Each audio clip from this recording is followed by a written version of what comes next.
जय श्री कृष्णा। राधे राधे। आप सभी को मोहिनी एकादशी की बहुत बहुत शुभकामनाएं। भगवान लक्ष्मी नारायण आप सभी की मनोकामनाएं पूरी करें। आज सुनेंगे मोहिनी एकादशी व्रत कथा। बोलिए विष्णु भगवान की जय हो, लक्ष्मी माता की जय हो, एकादशी माता की जय हो। अर्जुन ने संयम और श्रद्धा से युक्त कथा को सुनकर भगवान कृष्ण से कहा, हे मधुसूदन, मैंने आपके मुख से वैशाख माह के कृष्ण पक्ष की एकादशी का माहात्म्य सुना, जिसे सुनकर मुझे अत्यंत हर्ष की प्राप्ति हो रही है। हे मधुसूदन, अब मुझे वैशाख माह के शुक्ल पक्ष की एकादशी के बारे में बताइए। इस एकादशी का क्या नाम है? इस एकादशी के उपवास को करने का क्या विधान है? सारी बातें आप मुझसे विस्तार से कहिए। श्री कृष्ण ने कहा, हे अर्जुन, मैं तुमसे एक पौराणिक कथा कहता हूँ, जिसे महर्षि वशिष्ठ जी ने श्री रामचंद्र जी से कहा था, वही मैं तुमसे कहता हूँ, तुम ध्यान से सुनो।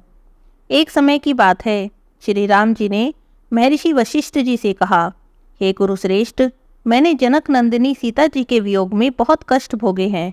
मेरे कष्टों का नाश किस प्रकार से होगा? आप मुझे कोई ऐसा व्रत बताने की कृपा करें जिससे मेरे सभी पाप और कष्ट नष्ट हो जाएं। श्री राम जी की बातें सुनकर महर्षि वशिष्ठ जी ने कहा, हे श्री राम, आपने बहुत ही उत्तम प्रश्न किया है। आपकी बुद्धि अत्यंत कुशाग्र और पवित्र है।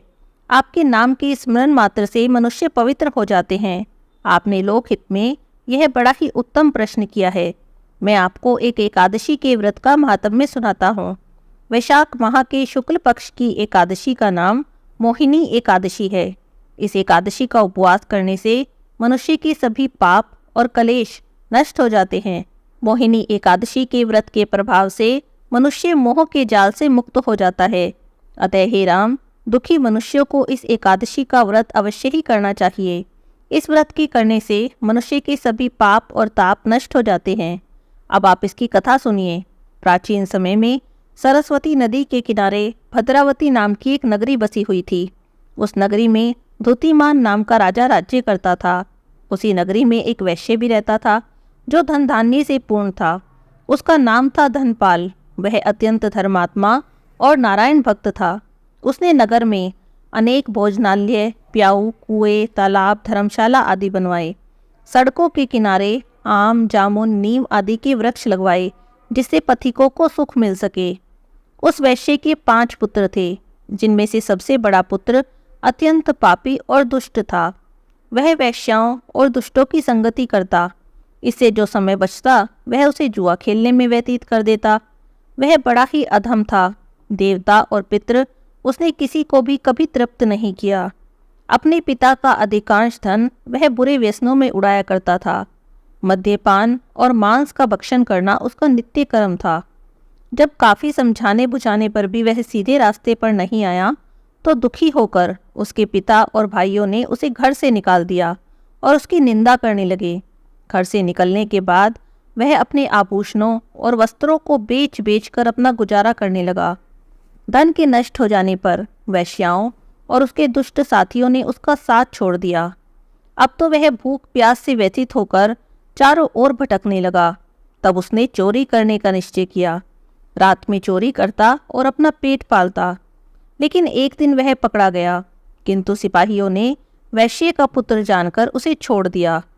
जब वह दूसरी बार पकड़ा गया, तब भी सिपाहियों ने उसकी कोई परवाह नहीं की, लेकिन उसे राजा के सामने प्रस्तुत कर दिया और उसकी सारी बात बता दी। तब राजा ने उसे कारागार में डलवा दिया। कारागार में राजा के आदेश से उसे बहुत कष्ट दिए गए। अंत में उसे नगर छोड़ने को कहा गया। दुखी होकर उसे वह नगर छोड़ना पड़ा।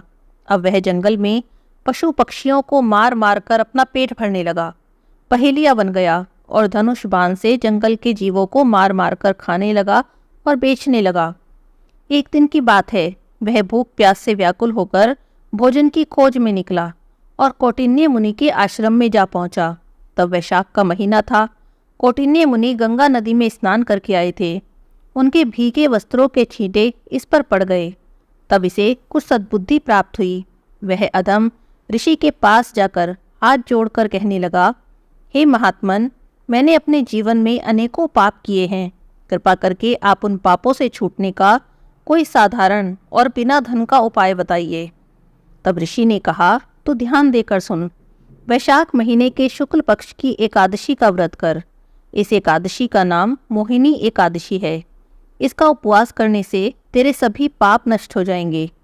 ऋषि के वचनों को सुनकर वह बड़ा प्रसन्न हुआ और उनकी बताई विधि के अनुसार उसने मोहिनी एकादशी का व्रत किया। हे श्री राम, इस एकादशी के व्रत के प्रभाव से उसके सभी पाप नष्ट हो गए और अंत में वह गरुड़ पर सवार होकर विष्णु लोक को गया। संसार में इस एकादशी के व्रत से उत्तम दूसरा कोई व्रत नहीं है। इसके महात्म्य के सुनने या पढ़ने से जो पुण्य प्राप्त होता है वह पुण्य 1000 गोदान के पुण्य के बराबर होता है। बोलिए विष्णु भगवान की जय हो, लक्ष्मी माता की जय हो।